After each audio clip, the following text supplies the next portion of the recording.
एक अच्छा शिक्षक एक मोमबत्ती की तरह होता है जो खुद जलकर दूसरों के रास्तों में उजाला भरता है। शिक्षण सबसे महान व्यवसायों में से एक है। ये एक ऐसा करियर है जो न केवल एक बच्चे को विभिन्न विषयों के बारे में ज्ञान प्राप्त करने में मदद करता है, बल्कि एक बच्चे को उसकी ताकत और कमजोरियों को पहचानने में भी मदद करता है, जिससे उसे एक बेहतर इंसान बनने में भी मदद मिल सके। जहाँ तक शिक्षा के क्षेत्र की बात है, भारत का इतिहास बहुत गहरा है और हमारे अपने शिक्षकों के योगदान, प्रतिभा और कौशल को विश्व स्तर पर स्वीकार किया जाता है। नमस्कार, स्वागत है आप सभी का जेजेएन न्यूज में। मैं हूं आपके साथ रेणु सुनीता। आज 5 सितंबर के दिन भारत में डॉक्टर सर्वपल्ली राधाकृष्णन की जन्मतिथि के दिन शिक्षक दिवस मनाया जाता है। तो आइए आज के दिन हम कुछ ऐसे शिक्षकों के बारे में आपको बताते हैं जिन्होंने शिक्षा के क्षेत्र में भारत का नाम पूरी दुनिया में किया और अपना नाम इतिहास के पन्नों में लिख डाला। सबसे पहले बात करते हैं डॉक्टर सर्वपल्ली राधाकृष्णन की। डॉक्टर सर्वपल्ली राधाकृष्णन भारत के पहले उपराष्ट्रपति और दूसरे राष्ट्रपति थे।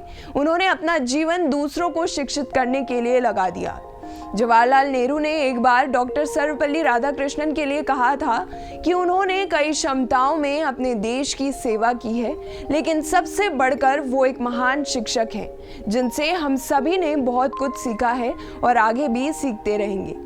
जब 1962 में सर्वपल्ली राष्ट्रपति बने तो उनके कुछ शिष्यों ने उनके पास आकर कहा कि वो लोग उनका जन्मदिन का जश्न मनाना चाहते हैं, जिसका जवाब देते हुए सर्वपल्ली ने कहा कि मेरा जन्मदिन मनाने के बजाय अगर 5 सितंबर को शिक्षक दिवस के रूप में मनाया जाए तो ये मेरे लिए गौरव की बात होगी। एपीजे अब्दुल कलाम ये उन शख्सियतों में से एक हैं जिनको ना कभी कोई भूल सका है और ना ही कोई इनकी निंदा कर सकता है।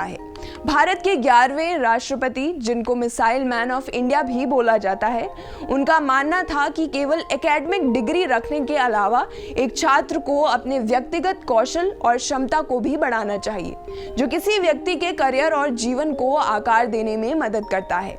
उनकी मृत्यु का शोक पूरे देश ने मनाया था जब IIM शिलोंग में उनका निधन एक लेक्चर देते हुए हो गया था। चाणक्य एक प्राचीन भारतीय शिक्षक, दार्शनिक, अर्थशास्त्री, न्यायविद और शाही सलाहकार थे, जिनका नाम पूरे भारत में प्रचलित है।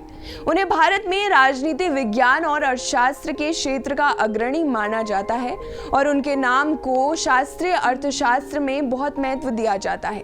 उन्होंने तक्षशिला विश्वविद्यालय में राजनीति विज्ञान और अर्थशास्त्र के प्रोफेसर के रूप में कार्य किया था। बता दें कि तक्षशिला विश्वविद्यालय को दुनिया की सबसे पुरानी विश्वविद्यालय में से एक माना जाता है। कहा जाता है कि चाणक्य अपने वक्त से काफी आगे थे और उनकी कुछ नीतियां आज भी लागू हो सकती हैं। सावित्रीबाई फूले एक भारतीय समाज सुधारक, शिक्षाविद और महाराष्ट्र की कवि थी। उन्हें भारत को पहली महिला शिक्षिका माना जाता है। अपने पति ज्योतिराव फूले के साथ उन्होंने भारत में महिलाओं के अधिकारों को बेहतर बनाने में महत्वपूर्ण भूमिका निभाई और उन्होंने अछूत लड़कियों के लिए एक स्कूल भी खोला। ऊपर की जाति के रूढ़िवादी लोग उनके प्रयासों का मजाक उड़ाते थे और जब वो उनके सामने से निकलती थी तो उनके ऊपर पत्थर, कीचड़ और मिट्टी डाला करते थे, लेकिन उनका मनोबल इस दुर्व्यवहार से तस से मस नहीं हुआ और उन्होंने अपना काम जारी रखा, जिसके चलते 16 नवंबर 1852 को फूले परिवार को ब्रिटिश सरकार द्वारा शिक्षा के क्षेत्र में उनके कार्यों के लिए सम्मानित किया गया और सावित्रीबाई को सर्वश्रेष्ठ शिक्षक भी घोषित किया गया।